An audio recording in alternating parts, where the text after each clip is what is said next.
joining us on another episode of Popcorn for Breakfast. With me, as always, your co-host, Kirk. Hello, hello. How's it going, Kirk? I am your other co-host, Cam. We are with you today, not on the stream, but still on our What's Poppin' steez.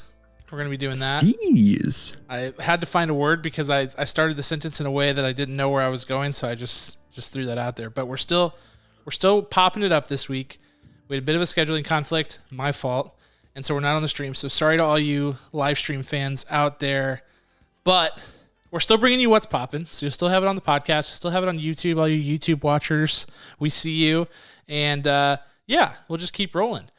You know what I think about sometimes when we talk about scheduling?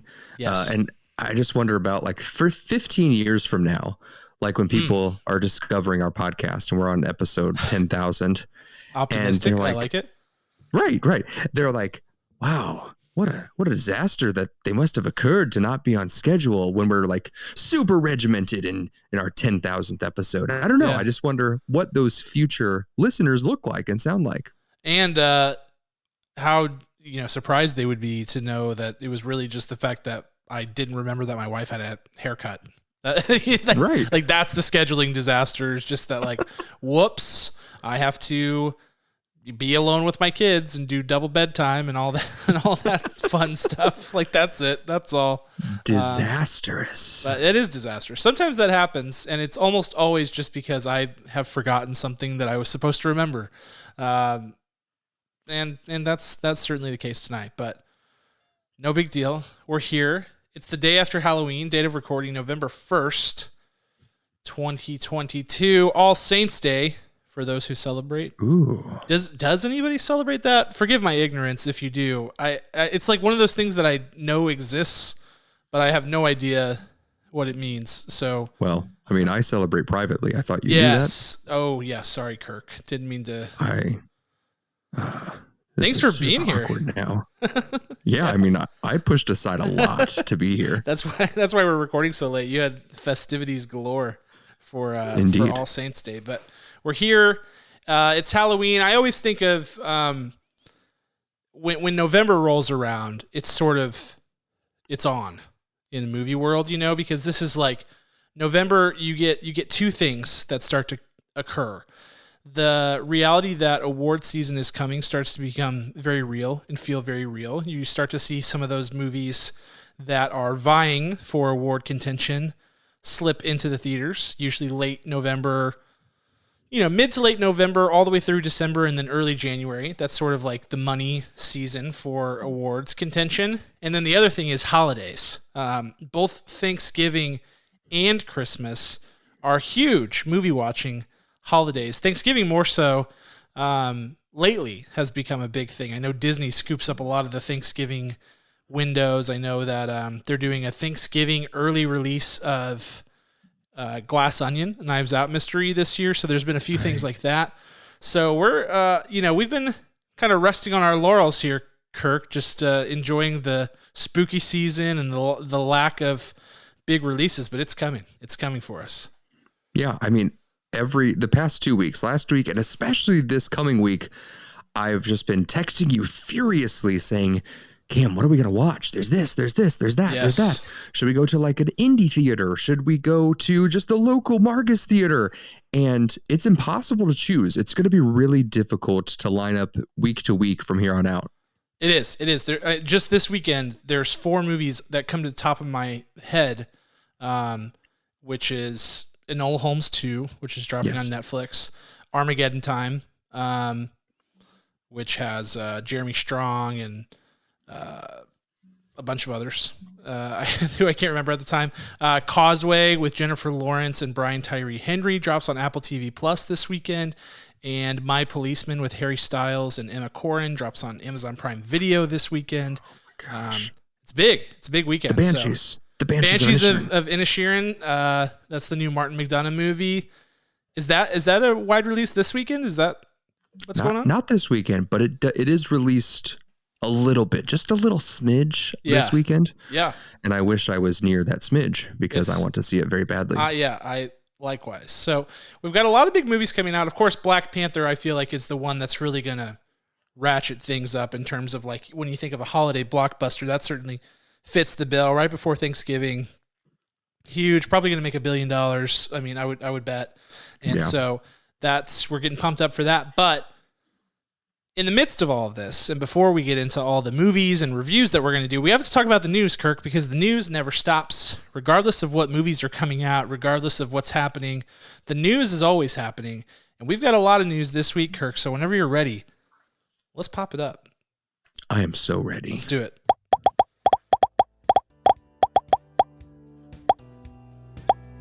All right, so first, as is often the case, we will start with our friends at Marvel, who... This is popcorn for Marvel. Yeah, it really does feel that way at times, man. And even like being a fan, I mean, you guys know if you listen to the show, Kirk and I follow it very closely. We tend to mostly enjoy the MCU, as a lot of people do. Even with that, it's like... every week there's always something to talk about, and it's like you almost want to, like, I don't know if you get this, Kirk, but like there are times where I'm almost like, is it possible that we could not talk about that? And the answer is almost always no, because it's never something small. It's always like something colossal, which like I don't even know how that's possible, but it is. And I agree. It's just, it really wears on me. They just have an incredible marketing team, knowing exactly what knife to twist in you to say, you will like this news. Talk about it with everyone. Share it. I mean, they Seriously, know it all. It's incredible. The leaks, I think even the leaks are coordinated. I really do. Like, I think they're like, all right, we're not going to officially announce this, but on whatever day, we're going to slide this over to the Hollywood Reporter, and they're going to run with it so we can stay in the news cycle. It's insane. It's insanity. Yeah. Like, hey, Boris, guess what? There's a leak. Yeah, let's throw this over to the podcasters and have them chew on it for a bit. This week, what falls into that category is something that has been rumored, and I know, Kirk, we have posted about it on social media throughout its rumored phase, but the rumors seem to be coming to fruition as both Deadline, The Hollywood Reporter, Variety, all of those guys are reporting that Yahya Abdul-Mateen II, is deep in talks to appear as Wonder Man in the Wonder Man series for Disney and Marvel, and it is going to be, I mean, it's not officially official, meaning they have not announced it and there's not pen to paper, but it's as close as it can be without being officially official. So Yahya Abdul-Mateen, who is yet another person to jump over between the major comic book studios, coming from DC to Marvel. He actually plays Black Manta in the Aquaman movies. So with actually a really sick costume. I think his costume is dope in those movies. And will be featured more heavily in the second one, but he is jumping over to fill the role of Simon Williams, aka Wonder Man, for Disney and Marvel Studios in the MCU. Kirk, what are your thoughts? You know, I mostly credit this to, I believe that Yahya is angry of how he looks in the DC films, because I kid you not, he looks like a completely different actor. He looks shorter in the DC world. I don't know what it is.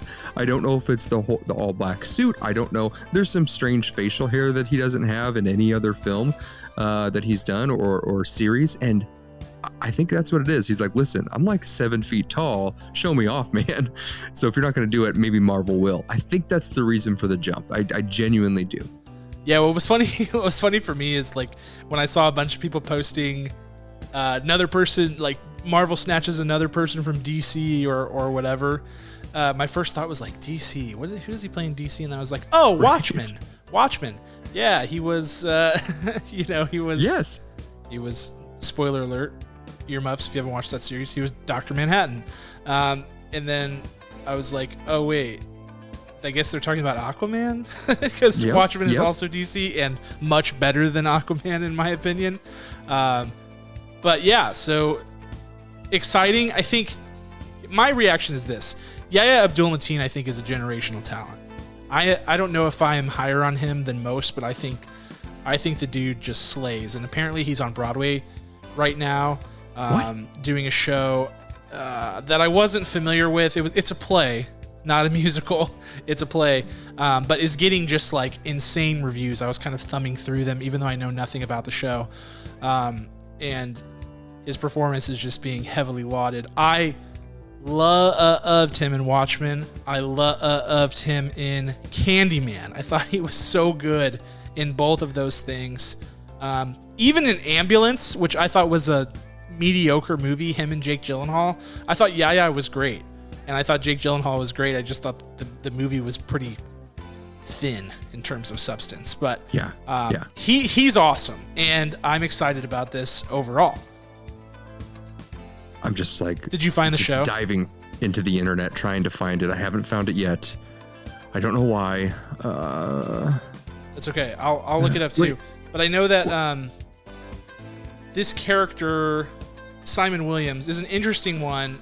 It was kind of one of those things where I think if you read the comics and you saw how things were trending toward, like with WandaVision, trending toward like West Coast Avengers, as well as Thunderbolts and some of the things that are happening now in terms of the comic storyline, it always felt like we were on a collision course with Simon Williams because of his relationship with Wanda, his relationship to Vision in terms of whenever he gets recreated, they share the same memories. In his relationship to Baron Zemo, in the sense that Baron Zemo is the one who kind of gives him his powers. We kind of thought that with Falcon and the Winter Soldier, when we were rapping about that show, the super people who were getting their powers through the super soldier serum or whatever was going on. I don't even remember the plot details of that show anymore. Yeah. But all those people who were getting souped up, we were kind of talking like, oh, Simon Williams could fit in here. So it always felt like this was destined to happen, but now I'm intrigued for a number of reasons, Kirk, because the one person they've confirmed for this show other than Simon Williams is not Daniel Bruhl, Baron Zemo, as I thought it would be. It's actually Ben Kingsley. Ben Kingsley, who plays what's his name? Trevor Slattery. The fake Mandarin. Fake Mandarin.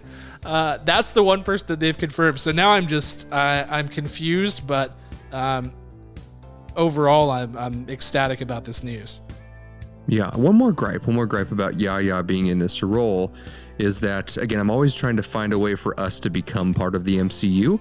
Whether always, it's as consultants or as full-on actors. And look at Wonder Man's hair in this depiction. Mm-hmm. And later on tonight, when you take your hat off, I just want you to look deeply into your own eyes in the mirror. His hair's black, Kirk.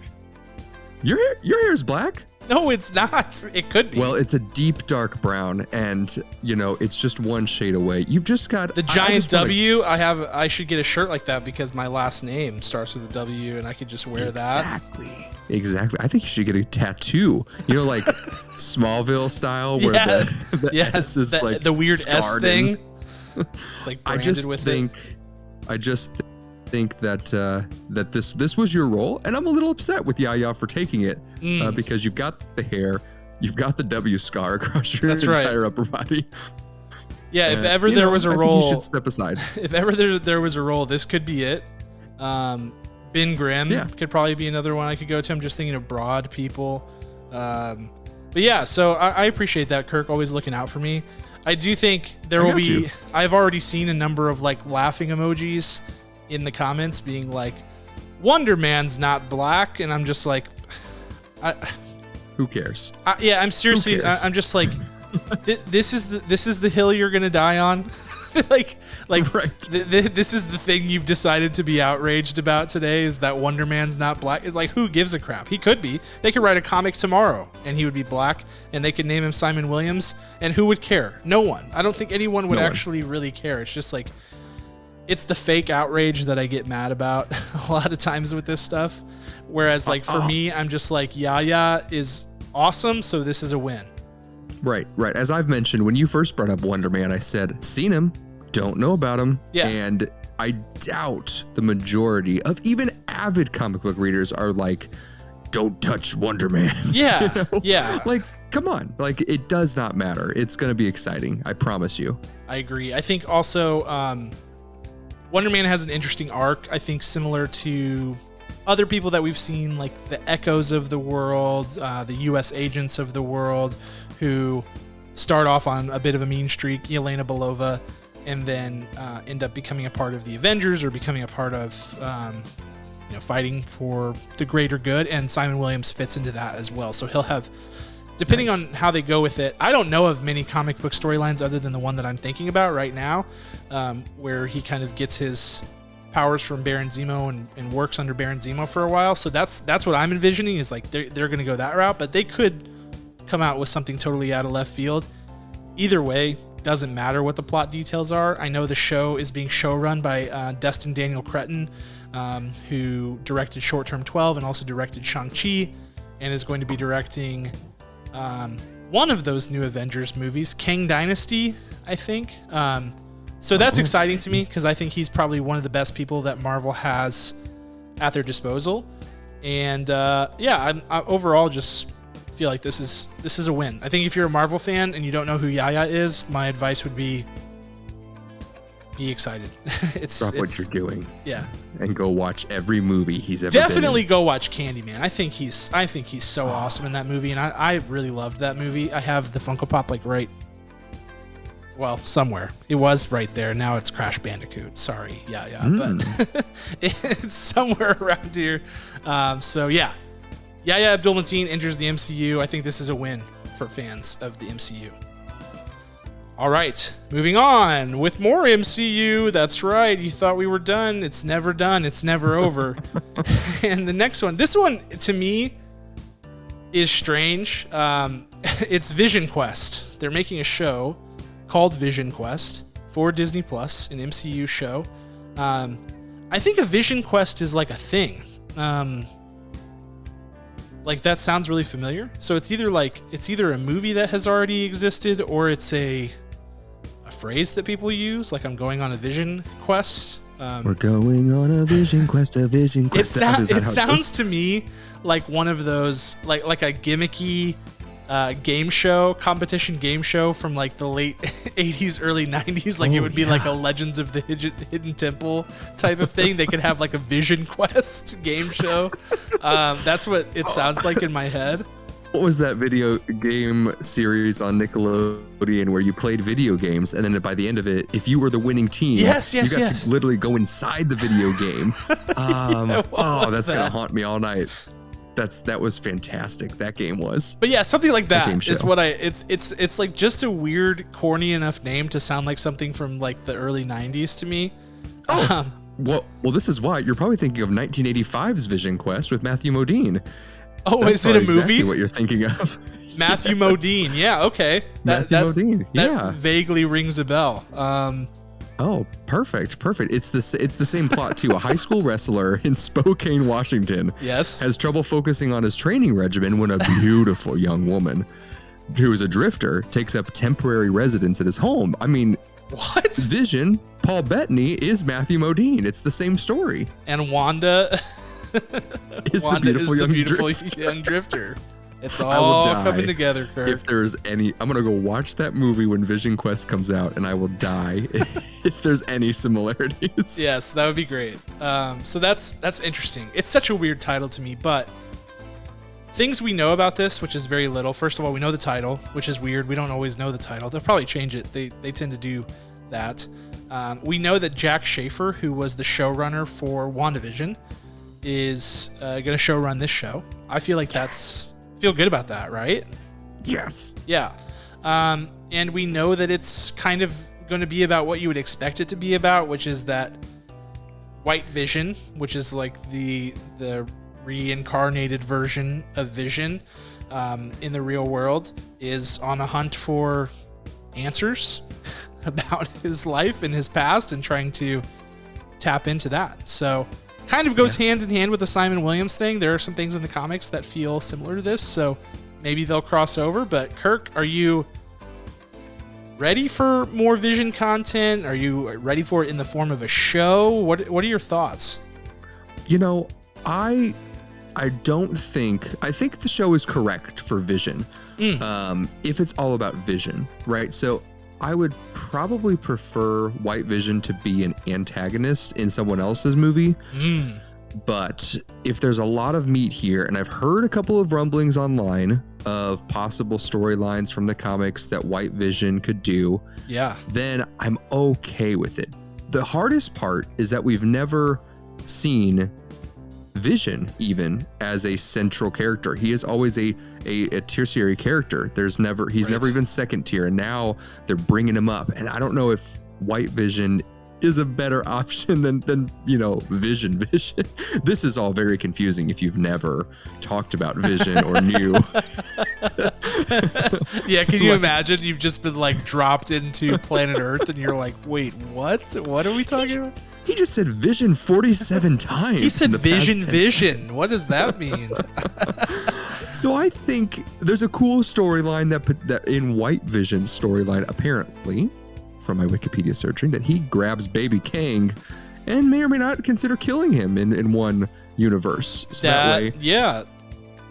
So I think that's great. If that's the killing baby Kang, I'm digging myself deeper here, but it's gonna be something. This is a great review, a great take. And it's gonna be something. You heard it first. The more Vision we get means the more Wanda we get.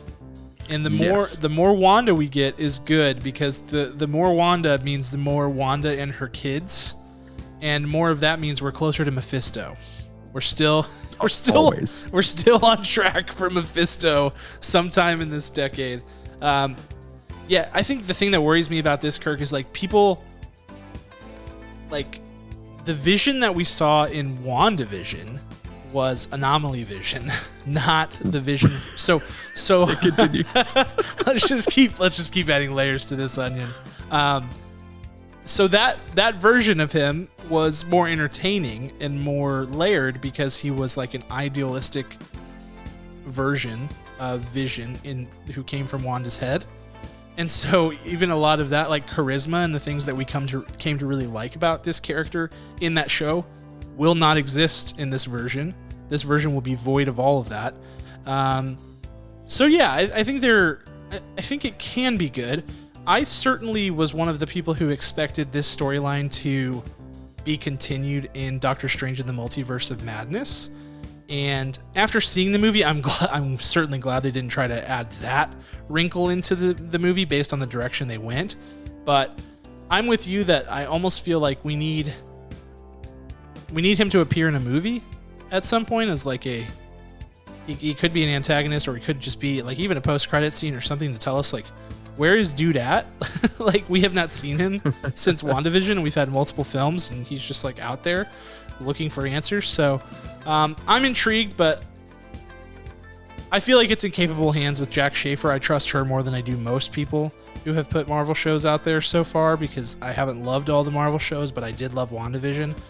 So overall, cautiously optimistic here. Cautiously optimistic. Mm-hmm. All right. I think that's all the Marvel talk I have, so we'll spare you guys any more Marvel stuff this episode. But we do have some other exciting news, mostly some casting news on the new A Quiet Place spinoff. I should say the first A Quiet Place spinoff, because I think that this could be a thing. They've talked about a couple of different... there have been rumblings about more spinoffs happening, but this one is A Quiet Place Day One, which is an intriguing title based on what we saw in the second movie. But that is that Lupita Nyong'o is going to be starring, presumably as the lead role in that film. It's the first casting announcement we've had about this movie. I do not believe that John Krasinski will be directing this one. I think he's out for the spinoffs. But this will be the first A Quiet Place movie to stray from our original family and to stray from John Krasinski as director, though he will be obviously heavily involved in the creative process, executive producing, all those great things. But Lupita Nyong'o taking the bull by the horns in this one. What are your thoughts, Kirk? I want this so bad. I was so late on the A Quiet Place first viewing, literally until the second one came out. and absolutely loved it. I was just so compelling, and to get more of this is really, really exciting, because the thing that the first two kept doing, even in the second one, was the delay of the full visual of the monster. And then somehow they made that thing absolutely pitch perfect terrifying, where, yeah, actually, I imagined it less terrifying. So you beat me in my own imagination. So to see more of that, to see it be uncovered, to see whatever kind of family dynamic Lupita has, if any, when she is fighting for her life, this is very, very exciting. I'm very excited about this. Yeah, same. And even more excited now that I've dug into it more. I remember whenever they first announced a spinoff, before it had been given a title or anything, Jeff Nichols was attached to direct, and he was the director of Midnight Special, I believe, which is a great movie. And he left the project but has been replaced by Michael Sarnowski, who directed Pig, starring Nicolas Cage, which I loved. And I feel like his vision and style, based on my exposure to him, which is that one film, he doesn't have an exceptionally long filmography, but based on that, I feel like this is a great fit. I feel like that gets me even more excited for the movie. But frankly, like, I don't know how I could be more excited about the movie, because, like, in full candor, I would say that the second movie had no business being as good as it was. It was so good. Like, I didn't have high hopes for that. I was like, okay, this is where it kind of goes off the rails. You know, this is where they try to make too much money out of this thing and it doesn't work. And the second one worked so well, like unbelievably well, that I was like, okay, yeah, do whatever you want. I don't care. And so I'm very stoked about this. And then you get Lupita. I mean, come on, dude. Is there... Whenever I heard this news, I was like, there aren't too many people out there that, like, you hear their name on a cast list and you're just, like, immediately comforted by their presence. And Lupita is one of those people. Yes. You're just like, oh, this is going to be a great performance. She doesn't mess up. Yeah, just another generational talent that we are blessed to have. I mean, you get these, I forget what it's called, you know, the you have like a relationship with actors that you've never met. Yeah. But I have a lot of those, and it's just like you feel this strong connection to them because of their vulnerability and their ability to share or identify different tacts and different emotions in their performances. You're like, oh my gosh, I would feel that. I'm feeling it right now as I'm watching it. Right. And she does all of that. And so I have a deep connection with Lupita because of watching her. That's all. Like, and it's incredible. It's a weird, insane thing of this world. It is, and it's fleeting too. You know, like every actor that I can think of that I love is like, they go through this period, this golden age where it's like they cannot miss. And like every single time you see their name on a list, you don't even care what the movie's about. You're like, this is going to be a banger because they're in it and they don't mess up. But that period seems to pass for everyone. It just kind of does. Like eventually they take a bad role, or they get older and they start taking roles for money or to relax or whatever. I mean, there's just always being at the peak of your game all the time forever is not really possible. I've yet to find an actor who has accomplished that. So when somebody who look at Tom Hanks and his accents, right? It's like, so when you're in that pocket, when you know that somebody's in their window of just absolute peak greatness, you just have to enjoy it. And I feel like Lupita is one of those people. So she's there. What if she breaks the mold, Cam? What if she never drops the ball? I wouldn't be surprised. I wouldn't be surprised if she was the one to do it. Like, I don't know, like the people who come to mind, like I thought Amy Adams was going to be somebody like that. Oh man. And then that hurt whenever she took a couple bad roles and had a couple bad movies. That really hurt. And then like I thought Viola Davis would be that. Yeah. And she still turns in so many bangers. I mean, even like most recently Woman King she was so good. But there's some rough ones in there, so it's not a bad thing. It's just something that happens. It's like law of averages, but Lupita could be the one to break the mold. Kirk, she could, because this is going to be a banger. I'll print it. print it right now. I think like there's just no way this misses. No way. Let me get my typewriter. Yeah, that's right. 2024, Kirk, we're going to be replaying this audio whenever this movie sucks. We're going to be playing this audio of me being like, certified banger, book it. So we'll 2% see. on Rotten Tomatoes. That would be quite a tumble. All right. Last up, and then we'll do some quick hitters. But the last big one I want to talk about, because it's big for everybody, maybe except for us, Kirk. Like, people had such a harsh reaction to this on social media, and I was just like, which is The Witcher. The Witcher, which is the Netflix original series based on the popular book series turned video game series turned TV series. It is, of course, it stars Henry Cavill, which was a big time win for fan casters out there because people had been fan casting him as Geralt of Rivia for a long time. It's one of the biggest fan casting wins that I can think of outside of maybe the John Krasinski Fantastic Four cameo in Multiverse of Madness. Because he's a gamer. Henry Cavill plays these games and he builds his own PCs and he is a nerd. And so everybody wanted him to play this role. He got the role. And now Kirk, he's out. After season 3, he gone. And he's going to be replaced in season 4 reportedly, meaning Henry Cavill himself reported it. He's going to be replaced by Liam Hemsworth. The lesser of the Hemsworths, right? Indeed. Not the bottom. Not the one who is the bottom? Is there a bottom? Up. Well, I always forget his name. That's how bottom Hemsworth he is. Yeah. He is the Hemsworth that plays Thor in the play of Thor Ragnarok and Thor Love and Thunder. You know what? I would take it. I would be the last. I would love to be the last Hemsworth. Like, if you're last on a list that includes Chris Hemsworth, Liam Hemsworth, and you're the bottom, like, who cares? Like, right. That would be great.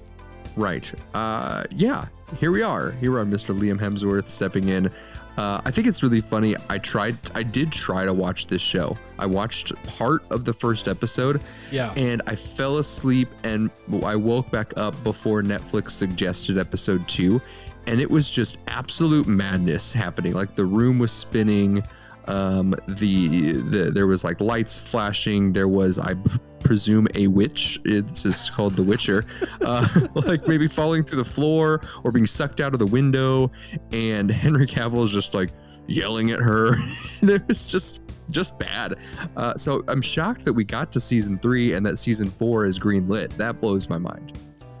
Especially at Netflix, right? I mean, yes. they act stuff with just no regard for mankind whatsoever. I mean, they are truly like an algorithm. They're just like, this no longer makes business sense. Goodbye. I don't care if season 2 ended on a cliffhanger. You're gone. Right. But yeah, this has somehow survived. I guess tons of people must be watching it. I have to admit, I have no idea. I haven't looked into the ratings info on this, but Nielsen must be reporting like through the roof ratings for this show, because to have a season 4 on Netflix for a show that I agree with you, Kirk. I mean, I watched some of it. Now, granted, I've not read the books, I've not played the game, and that's fine. So I always thought maybe there's something I'm missing here, but I did not like it. I plan on playing the games at some point because I've heard that the third one is like one of the greatest games ever made, but that notwithstanding, I thought the show was mediocre at best. I was not impressed by what I saw, so I bailed in season 1. Just not interested. So how this show will go 4 seasons with a sizable recast is, I don't know. That's surprising to me. And what's the story? How do they change it? How do they say, yes, the very unique face that you have seen for 3 seasons right. changes to a very different unique face, both chiseled in their own right, but I mean very different features, even with the wigs. I don't see it being successful. No, I don't either. First of all, I'm really bad. Like, I hate recastings. I get it. Really makes my skin crawl, regardless of what scale it is. Like, it still bothers me. Like, the Incredible Hulk thing in the MCU, the Rhodey thing in the MCU is just bizarre. I hate watching those original roles because I'm just like, yuck. It's just it gives you like this weird uncanny feeling that is just gross. And to recast the big role, the main role, it's like, dude, just pack it up. Just be like, oh, you're done? You're going to go do Superman stuff? All right, we're done. That's a wrap. Because that's the reality here, too. I think that's the story within the story is that, you know, if Henry Cavill's walking away from this show, which has sort of been the biggest thing that he's been working on for a while now, must have full books for Superman, right?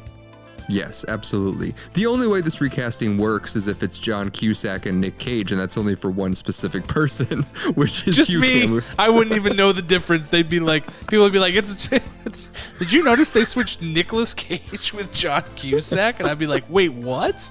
You're they like, did? are you gaslighting me? Yeah, I'd be like going between frames like, I don't see it. That's true. That's the only recast that would ever work for me. They could switch spots in Con Air and I would have no idea. No idea. Oh, Lord. But yeah, so sorry, Witcher people. I know you were upset. The Cavill stands were absolutely incensed on social media this weekend. I could not believe the outrage. They were like, what? And so many, Liam Hemsworth caught so many stray bullets in this whole exchange. You know, he's just like out here doing his job, trying to catch a paycheck, and he's just getting slammed. Like, you're going to replace Henry Cavill with Liam Hemsworth? Are you kidding? I was like, man, Liam Hemsworth does not deserve all this shade. No. He really doesn't. He's okay. He's fine. You know. It's whatever. He'll be great for an okay show. He's an okay kind of guy. It'll be right in line. Anyway, that's the end of that. So those are the big stories. There are some quick hitters I want to buzz through, Kirk. And if you hear anything here that's like, ooh, let's talk about that, we just stop me. One is that A24, the vastly popular indie movie and television studio, is developing a Friday the 13th prequel series called Crystal Lake for Peacock. Anything there, Kirk, other than the fact that I probably lost you at Peacock? Well, that's the key word right there.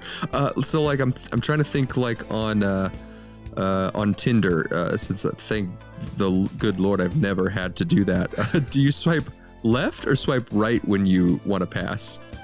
Left. Okay, I'm swiping left. I'm swiping left now. Swipe left on that.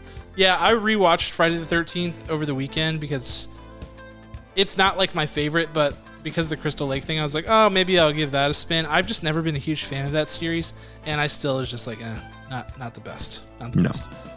Jeff Goldblum is reportedly in advanced talks, to star as the Wizard in John M. Chu's Wicked movies. Remember, it's going to be 2 movies, and Jeff Goldblum is in talks to star as the Wizard. Swiping right, that is going to be the brightest spot of that movie. Even when he sings that garbage song, Sentimental Man. Yes, because it will be so bizarre. It will be extremely bizarre, Kirk. In all the right ways. You know, like right before you're about to vomit when you have the stomach flu, and you're nothing like makes sense. You're just trying to keep your head screwed on. That's what that's gonna feel Dude, like. Yes, that's such a vivid feeling. You're like, everything around you has been called into question. The whole room is spinning, but you're like, what's happening? Am I dying? Am I getting floating? sick? Have I left my feet? What's going on? Oh man, that's like Jeff Goldblum in a nutshell. It's like he comes on the screen and you're just like, whoo. we are on a trip, friends. Yeah, I'm down. I heard that casting rumor and I was like, makes total sense. Yeah. Makes total sense. They are reportedly making a John F. Kennedy biopic. They're calling it young John F. Kennedy biopic, which I'm like, what? What does that mean? This is according to Deadline, with James Gray set to direct. He was the director of Ad Astra and The Lost City of Z. Does that mean that Brad Pitt will be starring as young John F. Kennedy? I think Brad Pitt is much older now than John F. Kennedy ever was? That is correct. Okay. John F. Kennedy, youngest president ever. Yeah, that's amazing. I did not hear that news. That's fascinating. That's absolutely fascinating. That's going to be a hard one to cast. Very hard to cast. I wonder what they mean by young. A young John F. Kennedy biopic. Does that mean it stops at a certain point in his life? It doesn't go to the presidency. It goes like... Ooh. It's interesting. That'd be cool. Angle. I mean, I could see it right now. The end of that movie has to end with he's about to step onto the stage on election night and saying, "Ladies and gentlemen, Mr. President John F. Kennedy," like that sends chills down my spine. Yeah, I love that. We're going to get him in his military days and senator. This is great. That could be cool. Yeah, the military stuff could be very cool. Yeah. So yeah, that's happening. James Gray is more than capable director. So something to look forward to if you're a history buff JFK fan. Kelly Marcel will be directing Venom 3. She served as the lead writer on the first 2 Venom films and will now be serving as director and presumably still writing the third film. So that's according to Deadline. Sure. Promotion. Sure. Yeah, I mean, great for her. I think both of those movies have been mediocre. Would love for them to do more with that because I honestly think Tom Hardy as Eddie Brock is pretty good. I feel like he is the bright spot in the movie, and I thought that in the second movie, him as both Eddie Brock and Venom was far and away like the reason you go see that movie, and everything else was just kind of blah. So would love to see them do something cool with it. I don't know that they will, but would love it. What about a rated R Venom? I think that might be... That should have been the case better from the beginning. That should have probably been the case from the beginning. Yeah. Also, like, they had that post-credit scene at the end of Spider-Man No Way Home that makes no sense. No. Which is classic Sony, just like the Vulture post-credit scene at Morbius, where you're like, how does it make sense that he's here with the same outfit he had in the MCU, and why is he finding Michael Morbius? And that was the same. Like, it was one of those things, Sony mandated having Tom Hardy post-credit scene for No Way Home, and it just doesn't make any sense. Like, why would he be there? I don't know. So maybe that'll be tied in somehow. Maybe Tom Holland will appear in Venom 3. I don't know. No idea. But best of luck to Sony on their continued endeavors in their Spider-Man universe. They're making an Alex Cross series, which I believe they most recently did a movie with like Tyler Perry, who is Alex Cross. Those are the James Patterson novels. But the big news there is that Aldous Hodge has been cast as Alex Cross in the series. This has got to sound like this is Prime Video for sure, right? Like, yeah, there's no question. Someone once tweeted that like Prime Video has cornered the market on dad television, which was like the most accurate thing I've ever heard in my life. And so this has to be what's happening. Oh my goodness, that's wonderful. That's wonderful. It's so accurate. Okay. This one, Netflix has a Discord bot now that I'm definitely going to be looking into called Hey Netflix, where you can look up films that everybody in your Discord community could watch. It will suggest things for you. You can say what you're in the mood for, a movie, a series.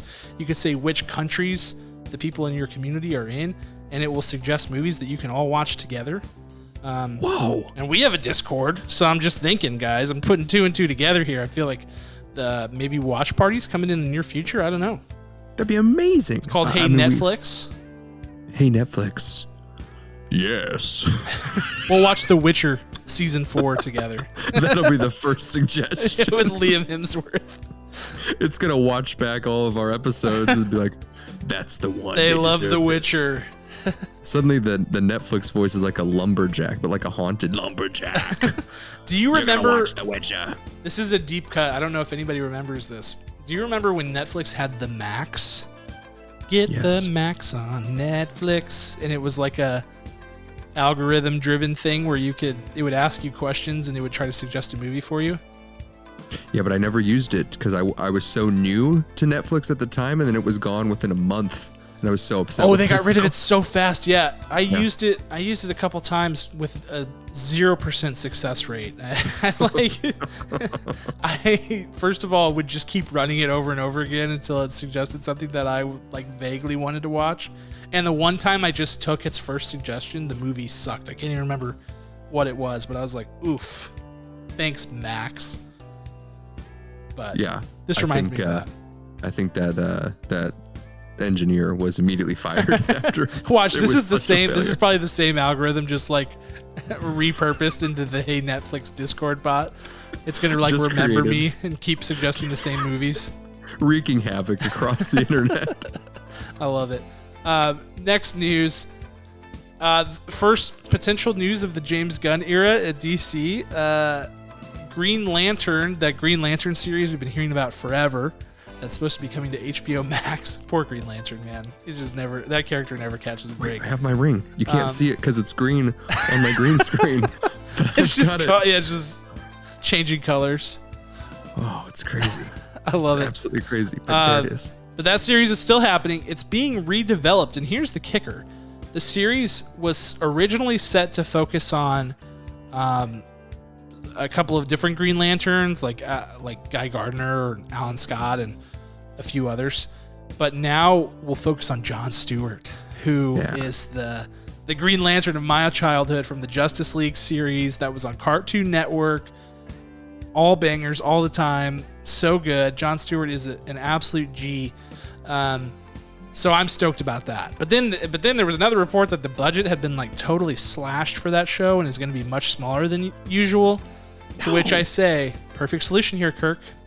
Some might hate it. Lower budget, Jon Stewart, animation. Ooh. Just animate it. That's good. You have a little bit less money, animate the thing. I think it'd be a bop. Adult animated series with Jon Stewart would be so sick. Yeah, honestly, when I was walking through Target the other night, I saw a box, not a box set, but a film on the movie shelf of Jon Stewart Green Lantern. So there must have been a recent release of just like a short or like a quick special of him. So that makes a lot of sense because obviously there's enough buzz to put that on Target's shelves. Yeah. Which they're lowering down on. This is great. This is retail talk with popcorn for breakfast. So I think you're onto something there, Cam. I would be dope. I would be first in line with my popcorn bucket ready to go watching that thing. It'd be so good. Mm-hmm. Use the same character design, just act as it's like a continuation. Yes. It'd be so good. And finally, Frankie Muniz said in a recent interview that the Malcolm in the Middle revival that people have been talking about, there have been rumors about, is a thing, and that Bryan Cranston is writing it. Your thoughts on that? Yes, no, maybe. I don't know. Can you repeat the question? Nice. Thank you. That's great. I think Bryan Cranston is actually an incredible writer. He it's pretty crazy. People sometimes forget or don't know. He is one of the reasons why the Mighty Morphin Power Rangers was successful. He was on the crew. The Blue Ranger is named Billy after Bryan Cranston because he went by a nickname of Billy. Like, it's crazy. It's absolutely crazy. So I have full faith in him writing something incredible if that continues to hold water. Did you see the note that Anthony Hopkins sent to Bryan Cranston? Did you see this? No. Dude, you got to look it up. So Anthony Hopkins recently finished binge watching the entire Breaking Bad series and personally wrote Bryan Cranston a note that said that he was the best actor ever. He was like, this is the best acting I've ever seen. He literally said that. He was like, he was calling out everybody in the cast and crew. He was like, this show is an insane accomplishment. I've just watched the whole thing. It was the best thing I've ever seen. Bryan Cranston, you were the best actor alive. Like, he was literally saying stuff like that. Whoa. Academy Award winner Anthony Hopkins. So that's insane. It's pretty nuts. So you should look it up. It's very sweet. It's like it would just melt your heart if you received that letter from Anthony Hopkins. Like, just so sweet. Okay. That's all for what's poppin'. So we can pop it up one last time. We're gonna pop it up we're gonna do it twice this week just for funsies.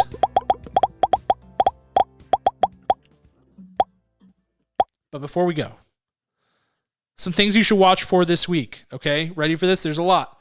1, The White Lotus Season 2 quietly released episode 1 on the 30th. I did not know that was coming that fast. I knew that it was happening. I knew that it was a thing.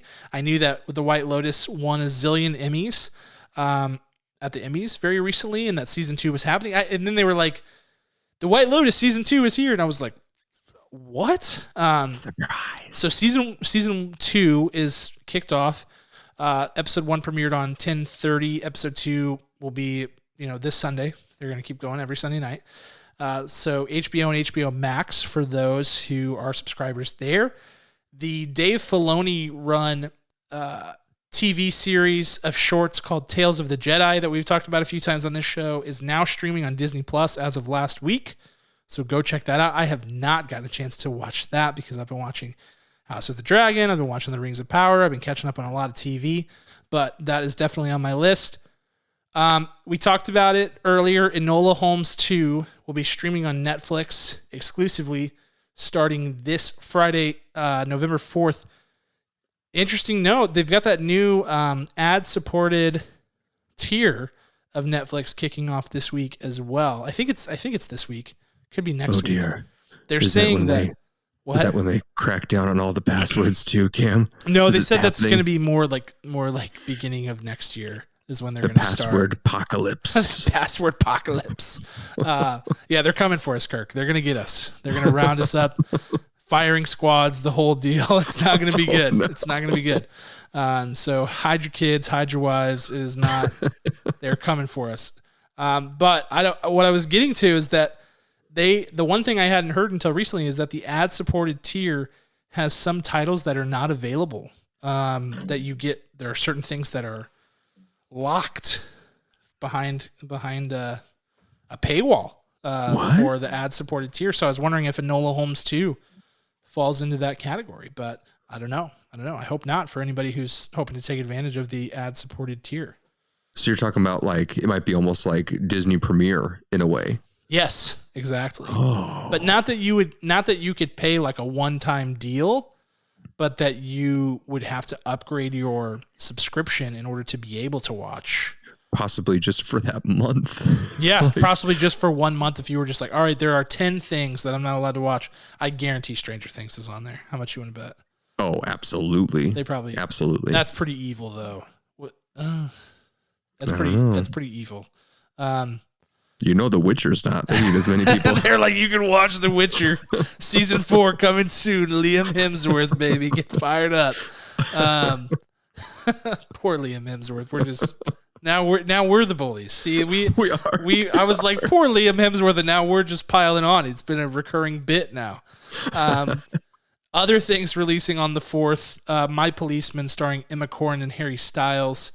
That premieres on Amazon Prime Video, I think also in theaters potentially, so keep an eye out for that. Yes. And then Causeway, which is Jennifer Lawrence and Brian Tyree Henry, is Apple TV Plus and in theaters this weekend. And tomorrow, 11/2, when this podcast will drop, we will be getting a new trailer for Avatar: The Way of Water, a full trailer. Really kind of the first full trailer for the movie, in my opinion, because the first one shows a lot of like textures and scenic shots, but it doesn't really show anything of substance. So this will be the first time we get some real plot stuff going, I think. Yeah, he's just flexing how good the CGI works in the first one, even without actually taking us completely underwater for the Way of the Water movie. So whatever, James Cameron. Hopefully this one's better. I know the first one it looked so good. So We'll see, but I'm excited about that. We'll be sure to post it on social as soon as it's available. So keep an eye out for that. And that is all we've got for this week, Kirk. We'll be reviewing a new movie next week, probably Enola Holmes 2. So set that on your Netflix watch list, but we'll keep you posted. It's a fluid situation. Me and Kirk are actively haggling about what we will be watching, so keep your eyes peeled for that.